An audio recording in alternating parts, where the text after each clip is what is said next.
اللعین الرجیم بسم اللہ الرحمن الرحیم الحمدللہ العلی عن شبہ المخلوقین غالب لمقال الواصفین ظاہر بعجائب تدبیرہ للناظرین باطن بجلال عزتہ عن فکر المتواہمین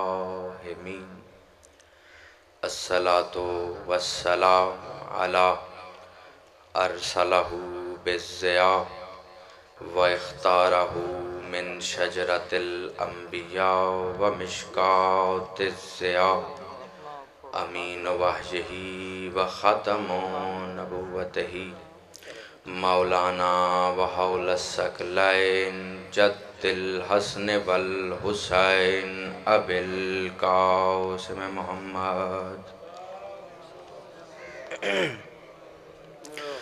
وأہل بیتہ الطیبین الطاہرین المعصومین المظلومین المنتجبین المہدیین ولعنۃ الدائمۃ علی اعدائہم ومنکر فضائلہم ومنکر ولایتہم ومنکر شجاعتہم ومنکر طہارتہم وغاصبان حقوق حقہم اجمعین اما بعد فقط قال امام صادق علیہ السلام من زار قبر الحسین فی کربلا فقط زار اللہ فی عرشہ مل کے درود ہدیہ فرمائے۔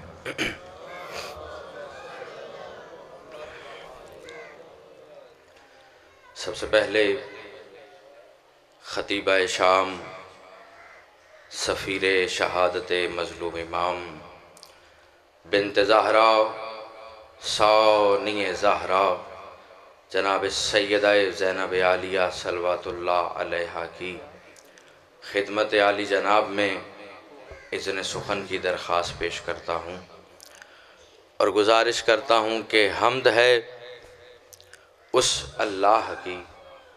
آمادہ ہیں کہ گفتگو ہو؟ تھوڑا سا چہرہ کھلا کے بیٹھیے گا۔ پڑھنے کا ارادہ کچھ اور تھا لیکن نقیب ممبر نے کیونکہ یہ حدیث تلاوت فرمائی تھی منظار قبر الحسین حضور، تو بس پھر دل بن گیا ہے کہ جو 25-30 منٹ پڑھنا ہے اسی پہ پڑھا جائے۔ اگر آپ آمادہ ہیں اور پہلا جملہ فیصلہ کرے گا کہ علی ولی اللہ سے کس کی سردی میں یا مزید اضافہ ہو جائے گا اور کس کو سردی کچھ نہیں کہے گی اور گرمی میں اضافہ ہو جائے گا۔ پہلا جملہ ہدیہ کرنے لگا ہوں کہ حمد ہے اس اللہ کی کہ جس نے ہمیں جھولے کی فضاؤں میں علی علی کی صداؤں سے مانوس رکھا ہے۔ نہیں شاید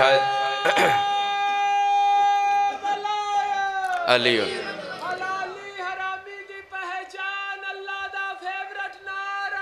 جیو علی اچھا صدا ابھی بھی علی ولی اللہ کی کم ہے۔ یہ جنہوں نے ان کا ساتھ نہیں دیا ان کی ان سے نہیں بنتی یا علی سے کھٹ پٹ ہوئی بھی ہے؟ مل کے دیکھیں یہ جو لفظ ہے نا یا علی، یہ کوئی معمولی لفظ نہیں۔ میں اکثر کہا کرتا ہوں جب بھی علی کا نعرہ لگے تو سینے کے زور اور ڈنکے کی چوٹ پر جواب دیا کرو تاکہ دنیا کو پتا چلے کہ تمہارے شجروں کا تعلق غدیر کے فقیروں سے ہے، سقیفہ کے امیروں سے نہیں ہے۔ اور ویسے بھی گھبرا کر ڈر کر اس کا نام لیا جاتا ہے جس نے کسی میدان میں شرمندہ کیا۔ علی تو ہر میدان کا مرد میدان۔ لیکن ایک مسئلہ اور ہے حضور، وہ یہ ہے کہ لفظ علی ایک وقت میں دو کام کرتا ہے۔ اب میں نے چہرہ پڑھنا ہے، پہلی دفعہ ضرور آیا ہوں لیکن میں اتنا جانتا ہوں کہ علی والا کہیں بھی ہو مزاج ایک جیسا ہی ہوا کرتا۔ علی، لفظ علی ایک وقت میں، چلے میں آسان کر کے مثال دے دیتا ہوں، حضور آپ کی تائید چاہیے. یہ مائک لگا ہوا ہے نا جی بجلی کے بورڈ میں، سردی ہے لوگ اکثر ہیٹر لگاتے ہیں نا. اگر میں ہیٹر کی تار نکال کر وہاں پر پنکھے کی تار لگا دوں تو گرمی آئے گی؟ سلامت رہیں. ہاں، جن کو خدا نے زبان دی ہے علی کے ذکر میں بولنے کے لیے وہ کم از کم بولتے آئیں. کیا آئے گی؟ ہوا آئے گی، سردی آئے گی. آپ مجھے کہیں گے اچھے بھلے صاحب علم لگتے ہیں، یہ آپ کیا کر رہے ہیں؟ سردی ہے، اچھی بھلی گرمی لے رہے تھے، آپ نے وہاں پنکھے کی تار لگا دی. میں کہوں حضور کمال کرتے ہیں، جو آپ کو گرمی دے رہا تھا وہاں سے مجھے سردی پھر کیوں ملے گی؟ پنکھے کو بھی سردی کی جگہ گرمی دینی چاہیے. تو آپ کہیں گے کمال کرتے ہیں، ارے ظرف کا فرق ہے. ہیٹر کا ظرف ہے گرمی دینا، پنکھے کا ظرف ہے سردی دینا. ساکٹ ایک ہی ہے لیکن ظرف کے بدلنے سے تاثیر بدل جاتی ہے. ساکٹ ایک ہی ہے، ظرف کے بدلنے سے تاثیر بدل جاتی ہے. بس اللہ نے کائنات میں علی ولی اللہ کو ساکٹ بنایا ہے، ظرف کے بدلنے سے تاثیر بدل جاتی ہے. کہیں نام علی سن کر کلیجے میں ٹھنڈک پڑ جاتی ہے، کہیں نام علی سن کر چہرے پہ لعنت پڑ جاتی ہے.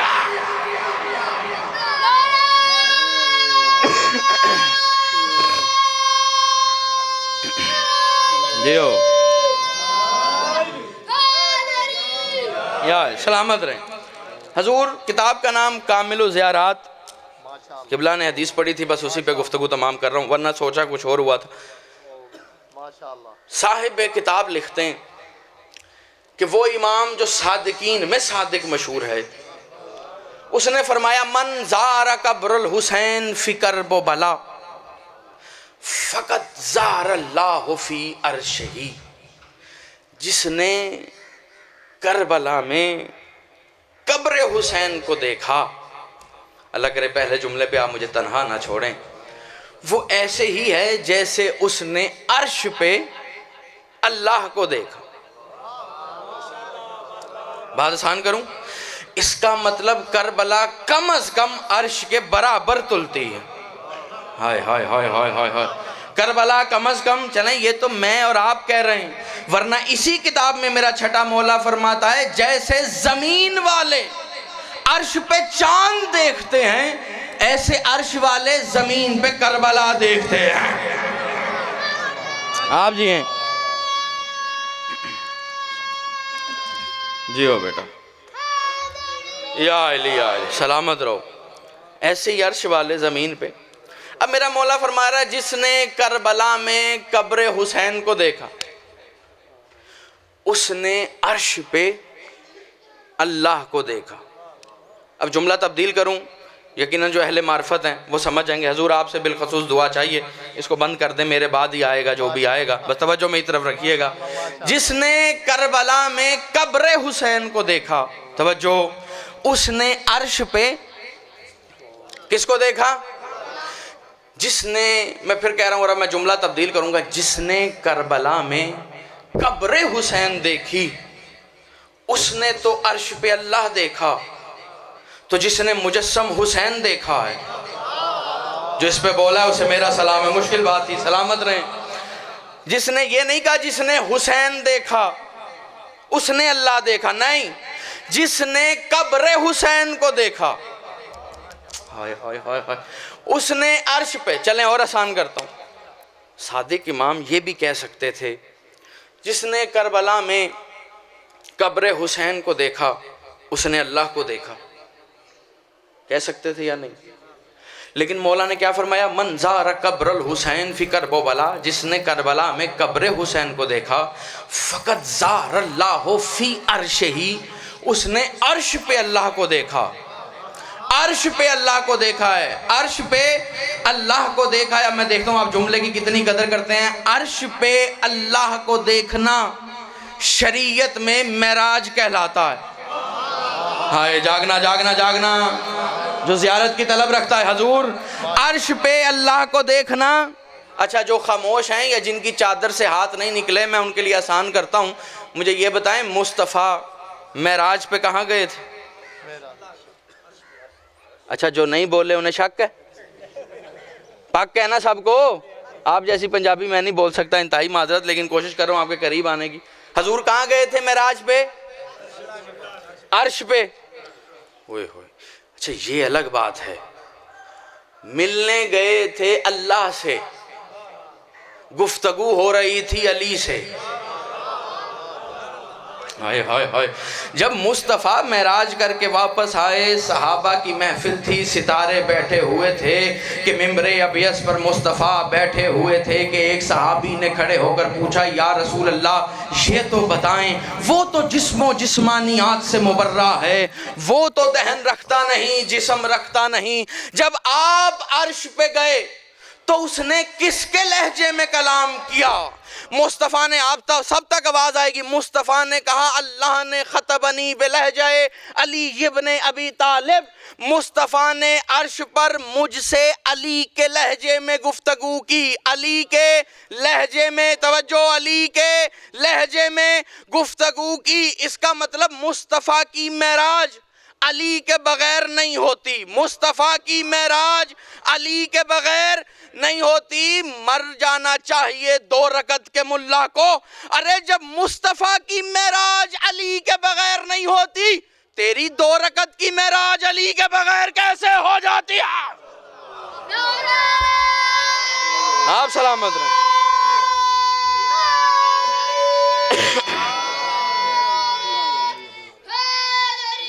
یار بابا بڑی تیزی سے گزر رہا ہے، یہ کوئی مسئلہ نہیں، یہ کام ہوتے رہتے ہیں، اور ویسے بھی جہاں ذکر علی ہو وہاں بلب کو موت آ ہی جاتی ہے۔ جو بلب سمجھتے ہیں ان کے لیے جملہ میں کہہ گیا ہوں، جو نہیں سمجھتے وہ مجلس کے بعد ساتھ والے سے پوچھ لیں، سمجھ رہے ہیں نا بات؟ ہاں ارے آپ سلامت رہیں، کرنٹ ہی اتنا ہے نا جی، کرنٹ علی اللہ کا مظہر ہے۔ علی کا کرنٹ بتاؤں، علی کے نور کا اگر 80,000واں حصہ چمکے تو موسیٰ طور پہ بے ہوش ہو جاتا۔ ہائے ہائے سلامت رہیں یار، تو یہ تو دنیا کا کرنٹ ہے، اس کا مقابلہ ہی کیا ہے حضور؟ جس نے، توجہ ہے نا، جس نے کربلا میں قبر حسین کو دیکھا حضور، اس نے عرش پہ اللہ کو دیکھا۔ عرش پہ اللہ کو دیکھنا معراج کہلاتا ہے۔ جملہ میں نے اب کہنا ہے، عرش پہ اللہ کو دیکھنا آدم سے لے کر محمد مصطفیٰ تک واحد ہے زہرا کا بابا، جسے 1.25 لاکھ نبیوں میں معراج ہوئی، ہے کہ نہیں؟ واحد ہے زہرا کا بابا جسے 1.25 لاکھ نبیوں میں معراج ہوئی، خدا نے ملاقات کے لیے عرش پہ بلایا۔ اس کا مطلب 61 ہجری سے پہلے تک معراج پہ جانے کے لیے محمد ہونا ضروری تھا۔ حسین نے کہا تو کربلا، میں اپنے ہر ماتمی کو معراج پہ لے کے جاؤں گا۔ اوئے ہوئے،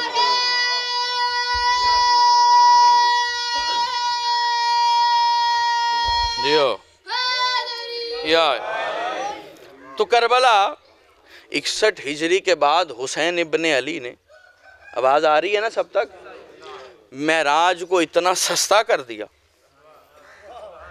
کہا تو کربلا حسین معراج پہ لے کے جائے۔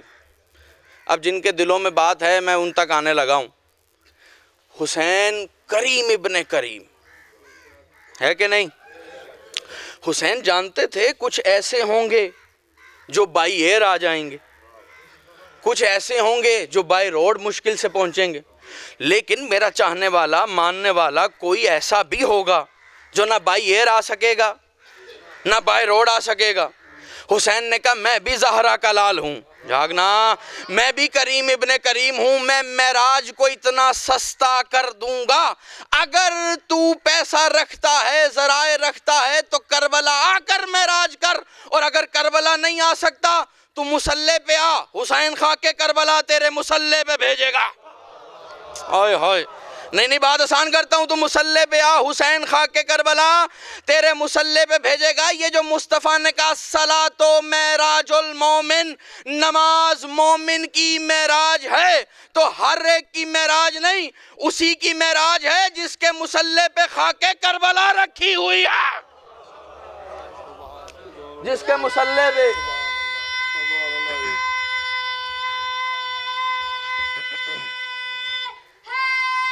یا علی یا علی، جس کے مسلح پہ خاک کربلا رکھی ہوئی۔ خاک کربلا کوئی معمولی خاک نہیں، یہ وہ خاک ہے جس میں سار اللہ شامل ہے، ہوئے ہوئے ہوئے، اللہ کا خون شامل، حسین سار اللہ۔ بس ایک بات ذہن میں آ گئی، یہ سنیں یہیں سے ربط مصائب، کیونکہ میں نے بھی سفر بڑا لمبا کرنا ہے اور وقت بہت زیادہ گزر چکا ہے۔ ایک کتاب ایران سے چھپی ہے، کرامات حسینیہ، معجزات نہیں، کرامات۔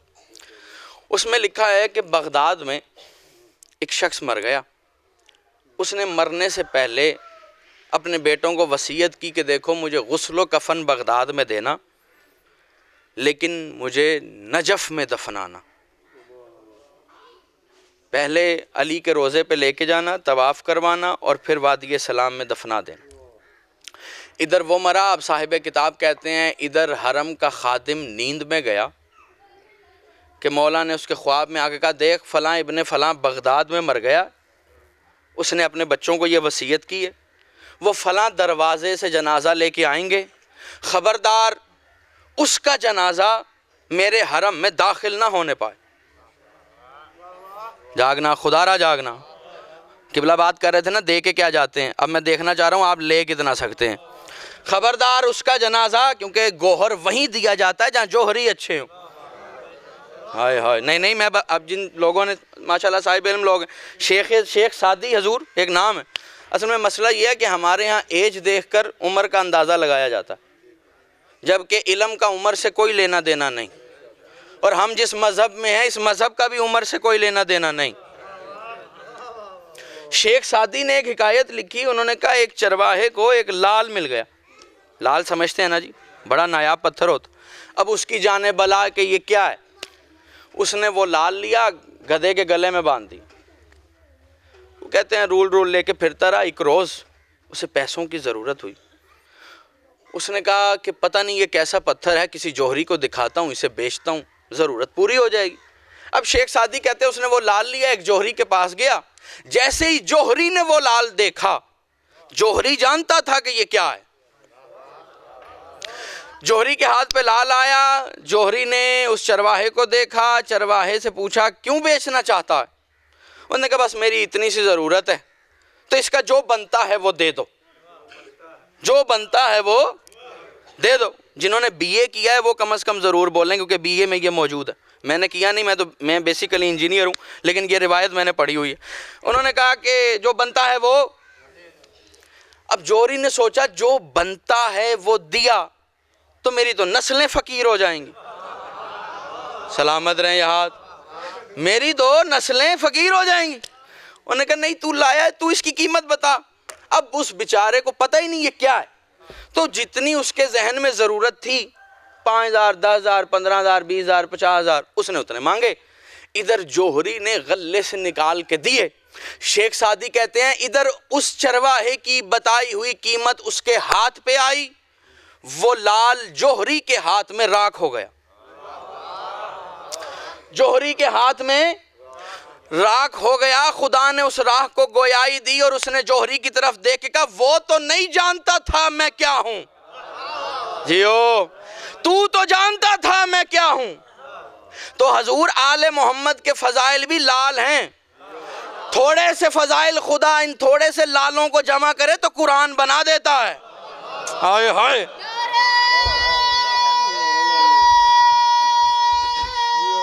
سلامت رہیں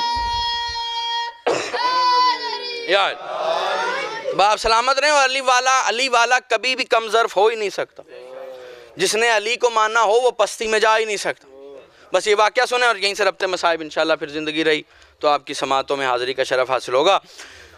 مولا نے کہا خبردار وہ جنازہ لے کے نہ آئے، وہ اتنا گنہگار ہے کہ میں علی پسند نہیں کرتا کہ اس کی میت میرے حرم میں بھی آئے۔ اب صاحب کتاب کہتے ہیں کہ وقت گزرنا شروع ہوا، مغرب ہوئی، عشاء ہوئی، رات کا پہر گزر گیا، وہ جنازہ نہیں آیا۔ وہ جو مولا کا دربان تھا اس کو پھر اونگائی، پھر امام اس کے خواب میں آئے اور اب آ کے کہا دیکھ وہ جو جس جنازے کا میں نے کہا تھا اب وہ آئیں تو انہیں آنے دینا۔ ہائے یہ ہاتھ سلامت رہیں، ذریعہ حسین سے مس ہوں، کہ اب وہ آئے تو آنے دینا اور میری ذری کا طواف بھی کروانا اور اگر ہو سکے تو میرے پہلو میں دفن بھی کر دینا۔ اس نے کہا مولا موت سے پہلے کی توبہ تو سنی تھی، جب لب ہی خاموش ہو جائیں روح ہی پرواز کر جائے، وہ اتنا گنہگار کہ پہلے آپ نے منع کر دیا، اب یہ کیا ہوا، کون سی توبہ ہو گئی مولا، یہ کیسی کرامت ہو گئی کہ اب آپ کہہ رہے ہیں وہ آئے تو طواف بھی کروانا، پہلو میں دفنا بھی دینا۔ مولا نے اس کی طرف دیکھ کے کہا بس ہوا کچھ نہیں، وہ جو اس کا جنازہ لے کر چلے تھے وہ نجف کی جگہ کربلا پہنچ گئے۔ یہاں سلامت رہیں، وہ نجف کی جگہ کربلا پہنچ گئے اور اس وقت حسین کی کریمی کی ہوا چل رہی تھی، ان ہوا سے خاک شفا کے کچھ ذرات اس کے کفن میں داخل ہو گئے، کیونکہ خاک شفا اس کے کفن میں آ گئی ہے۔ اب خدا نے کہا علی مجھے گوارا نہیں کہ میں اس سے حساب و کتاب کروں، ہائے ہائے مجھے گوارا نہیں کہ میں اس سے، یہ جو آپ اپنے چاہنے والے کو ابو تراب کی امانت کو تراب کے سپرد کرتے ہیں اور پیشانی پہ خاک کے شفا رکھتے ہیں، یہی نجات کی ضمانت ہے۔ یہ فیشن نہیں ہے، شیعہ مذہب کسی فیشن کا نام نہیں ہے، یہ آئمہ کے دیے ہوئے اصولوں پہ قائم ہے۔ یہی وجہ ہے کہ دنیا میں آج تک کوئی اس مذہب کو چیلنج نہیں کر سکا، کیونکہ ہم نے راویوں سے کچھ نہیں لیا، ہم نے ان سے لیا ہے جو اس کی مجسم چلتی پھرتی آیتیں، جن کی زبان ترجمان وحی ہے، جو بولتے ہیں وہ اللہ کے حکم پہ بولتے ہیں، ان میں جو بھی ہے وہ سب کے سب محمد ہے۔ یہ خاک کربلا کا کمال، خدا آپ سب کو لے کے جائے، ہم سب کو لے کے جائے اور ہر سال زہرا کا لال ہمیں اذن زیارت بخشے، اس لیے کہ کربلا پیسوں سے نہیں جایا جاتا، کربلا دل سے جایا جاتا۔ اور بات آئی گئی ہے تو ایک جملہ اور سن لیں، معصوم فرماتے ہیں سب کو کربلا نہیں دکھائی جاتی، کچھ کو صرف تصویر دکھائی جاتی۔ کسی نے چھٹے امام سے کہا مولا پتہ کیسے چلے کہ ہم کربلا میں کھڑے ہو کر کربلا دیکھ رہے ہیں یا تصویر دیکھ رہے ہیں؟ معصوم نے کہا کہ پھر اگر یہ جاننا چاہو کہ تم تصویر دیکھ رہے ہو یا کربلا دیکھ رہے ہو تو فجر سے کچھ دیر پہلے ہمارے دادا کی زری پہ جانا، اگر تازہ سیب کی خوشبو آئے سمجھ جانا تم حقیقی کربلا میں کھڑے ہو۔ اس لیے لازم نہیں ہے جو جا رہے ہیں وہ کربلا ہی دیکھ رہے ہیں، حسین کی زیارت معرفت کے ساتھ کرنے کا حکم، معرفت کے بغیر یا معرفت کے بغیر کوئی فائدہ نہیں۔ اس لیے کہ خاک کربلا میں جہاں حسین ابن علی کا لہو شامل ہے، مجھے جس ہستی کے مصائب کا حکم دیا گیا ہے میں صرف 2 جملے پڑھوں گا۔ جہاں حسین ابن علی کا لہو شامل ہے وہاں اس 4 سالہ یتیمہ کا بھی لہو شامل ہے جس کے رخسار آج بھی زخمی۔ مجھ سے پہلے ذاکر صاحب مصائب پڑھ رہے تھے 7ویں امام کے شہزادے کے، تو بس وہیں سے میں ربط قائم کرنے لگا ہوں۔ 2 ہستیاں ایسی ہیں جو زندان میں رہیں، آپ سمجھ گئے تو خدا کی قسم رونے کے لیے جملہ کافی ہے۔ ایک ہستی جناب سکینہ، دوسری ہستی میرا مولا موسی کاظم، لیکن دونوں کے زندانوں میں فرق ہے۔ سکینہ کا زندان اتنا تنگ تھا کہ سکینہ بیٹھ نہیں سکتی تھی، موسی کاظم کا زندان اتنا چھوٹا تھا کہ میرا مولا کھڑا نہیں ہو سکتا۔ قاسم بھائی نے حکم دیا جناب سکینہ کے 2 جملے پڑھنے، تو بس 2 جملے سنیں اور ممبر ذاکر صاحب کے حوالے کوشش کیجئے گا کہ آنکھوں میں آنسوؤں کی فرات اتر آئے، اس لیے کہ یہ وہ ہستی ہے کہ جس پہ رونے کے لیے آنسو عباس عطا کرتا ہے۔ اور میں نے علماء سے سنا ہے اگر سکینہ کے مصائب میں رونا نہ آئے تو علم پہ جا کر معافی ضرور مانگنا کہ مولا ایسا کیا گناہ ہو گیا کہ حسین کے تعویذ کے مصائب تھے اور آنکھوں سے لہو نہ نکل سکا۔ یہ وہ ہستی ہے کہ جس کے رخسار آج بھی زخمی، بس اس بی بی نے اپنا ایک مرثیہ پڑھا ہے، وہ سن لیں اور آپ کی رحمت تمام۔ کتاب کا نام بحر المصائب، جلد نمبر 5۔ شام کا بازار تھا، سر حسین نیزے پہ تھا کہ 4 سال کی یتیمہ بچی، نہیں جملہ تبدیل کروں، 4 سال کی ضعیفہ بچی، جملہ تو میں پڑھ گیا ہوں، 4 سال کی ضعیفہ بچی کمر جھکائے ہوئے اپنے کٹے ہوئے بابا کے سر کے قریب آئی، قریب آ کر کہتی ہے بابا ارانی، ذرا دیکھ تو صحیح، ان شمرا یضرب علی وجہ، بابا ذرا دیکھ تیرا قاتل میرے منہ پہ تماچے مارتا ہے، لیکن بابا میں تجھ سے شکوہ نہ کرتی، کیا بتاؤں وہ انگوٹھی سیدھی کر کے مارتا ہے اور تماچے اس طرح مارتا ہے کہ تیری لاڈلی کا چہرے کی ہڈیاں اب سب ٹوٹ چکی۔ اتنے میں دوسرا فکرہ کہا کہ بابا ارانی، بابا ذرا میری طرف دیکھ تو صحیح، قد بیضت شہری و نقضت ظہری، بابا کیا تو نے کوئی 4 سال کی بچی دیکھی ہے جس کی کمر جھک گئی ہو، جس کے بال سفید ہو گئے ہوں؟ اس کے بعد میری بی بی نے اگلا جملہ کہا، جو شام کے زائر ہیں وہ میری بات پہ ضرور روئیں گے، جو شام ابھی تک نہیں گیا مولا آپ سب کو اور مجھے لے کر جائے۔ شام میں جو برے صغیر سے جاتے ہیں نا وہ پانی لے کے جاتے ہیں، لیکن جو یمن سے آتے ہیں نا وہ چھوٹے چھوٹے لباس لے کے آتے ہیں۔ وہ میری بی بی کے اس مصرے کی وجہ سے ہے۔ بی بی نے اپنے بابا کے سر کی طرف دیکھے کہا بابا ارانی، ذرا دیکھ تو صحیح، قد کسفت ثیابی، بابا ذرا دیکھ تیری بیٹی کا لباس کتنا میلا ہو گیا، بابا تیرا لباس جنت سے آتا تھا، میرا لباس کتنا میلا ہو گیا ہے، بابا میں تجھ سے کبھی لباس کا شکوہ نہ کرتی، لیکن کیا بتاؤں جیسے ہی شام کے بازار میں داخل ہوئی ایک شامی کی بیٹی نے میری طرف دیکھ کے کہا او قیدن تیرا بابا اتنا غریب ہے تجھے نیا لباس بھی لے کر نہیں دے سکتا، تو ذرا یہیں رک، میری ماں نے میرے صدقے کے کپڑے رکھے ہوئے ہیں میں تیرے لیے لے کر آتی ہوں۔ بابا میں تڑپ کے کہتی رہی نحنو اہل البیت نبوہ ان صدقۃ علینا الحرام، اللہ لعنت اللہ قوم ظالمین، سیعلم الذین ظلموا قلب